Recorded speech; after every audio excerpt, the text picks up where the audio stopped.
जय हिंद साथियों, मेरे पीछे जो बोर्ड है उसमें कुछ नंबर आपको दिखाई दे रहा होगा। इसे हम क्या कहेंगे? इसे हम अपरिमेय संख्या कहते हैं और हमें इसे अंडर रूट से बाहर निकालना है, मतलब वर्गमूल से बाहर निकालना है। तो हल कैसे करेंगे? तो चलो जानते हैं और सीखते हैं। तो देखो, यहाँ पे अंडर रूट 2 है, अंडर रूट 3 है, अंडर रूट 4 है और अंडर रूट 16 दिया हुआ है। ठीक है, सभी के सभी वर्गमूल के अंदर है। अब मुझे इसे वर्गमूल से बाहर निकालना है।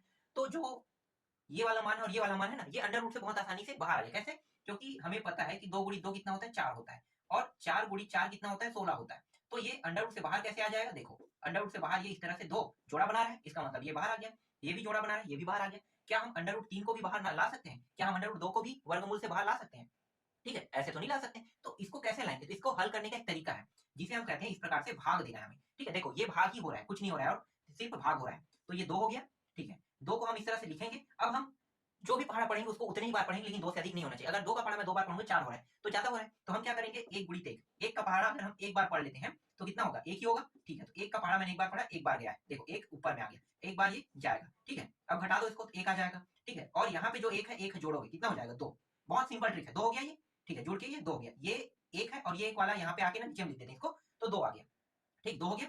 ठीक है, अब यहाँ पे 1 है। अब हम क्या करेंगे? 2 शून्य ले लेंगे। ठीक है, जब 2 शून्य लेंगे यहाँ पे तो यहाँ पे दशमलव आ जाएगा। भाग विधि में हमेशा हम 1 शून्य लेते हैं, लेकिन इस ट्रिक में हमें 2 शून्य लेंगे। क्यों? क्योंकि हम अंडर रूट से बाहर निकालना है। तो पीछे में क्या लेंगे? 2 शून्य। ठीक है, 2 शून्य लेंगे। अब हम ये जो संख्या दिया है इसको पहाड़ा हम उतने ही बार पढ़ेंगे। ठीक है, तो यहाँ पे देखो, अगर मैं 5 कर देता हूँ पीछे में, तो 5 का पहाड़ा 5 बार। 1 2 गुणित 2, 3 गुणित 3, 4 गुणित 4 और 5 गुणित 5। ठीक है, इस प्रकार से। ठीक है, मैं क्या करूंगा? देखो 5 गुणित 5 कितना होगा? 5 5 25। ठीक है, 25। और ये क्या है? 2 है, तो 2 लगा के मैं यूज करूंगा। तो 2 लगा के अगर मैं 5 का करूंगा कितना हो जाएगा? 125 हो रहा है ना, ये कितना हो जाएगा? 125। तो मैं ऐसा नहीं करूंगा, मैं क्या करूंगा? मैं यहाँ पे 2 लगा दूंगा। कितना हो जाएगा? देखो 4 चौक 16 का 6, हासिल है 1, 4 दूनी 8 और 1 9, 96 हो गया। देखो इस तरह से ट्रिक यूज करना है आपको। ये हो गया। ठीक है, घटा दो इसको, कितना बचेगा? 4 बचेगा। 100 में 96 घटाओगे तो 4 बचेगा। ठीक है, और कितने बार गया? 4 बार। देखो ये 4 बार गया।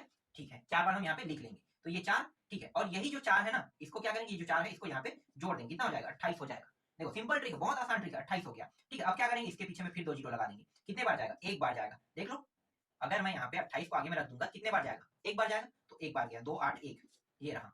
1 बार गया, फिर माइनस कर दो इसको। ठीक है, माइनस कर देते हैं तो ये कितना हो जाएगा? 9, फिर 1 और ये हो जाएगा 1 हो जाएगा। 119 बचेगा। ठीक है, और चाहे तो हम इसके दशमलव के और 2 स्थानों तक और निकाल सकते हैं, इतना काफी है। तो 2 का जो होगा वो मान कितना होगा? 1.41। ठीक है, ये होगा, अंडर रूट से बाहर हो जाएगा। समझ में आ गया? तो इस तरह से अंडर रूट से बाहर निकालते हैं। एक ही प्रश्न काफी है और बताने की जरूरत नहीं है, बस आपको इस ट्रिक को याद रखना है और आसानी से किसी भी प्रश्न को हल कर लेना है।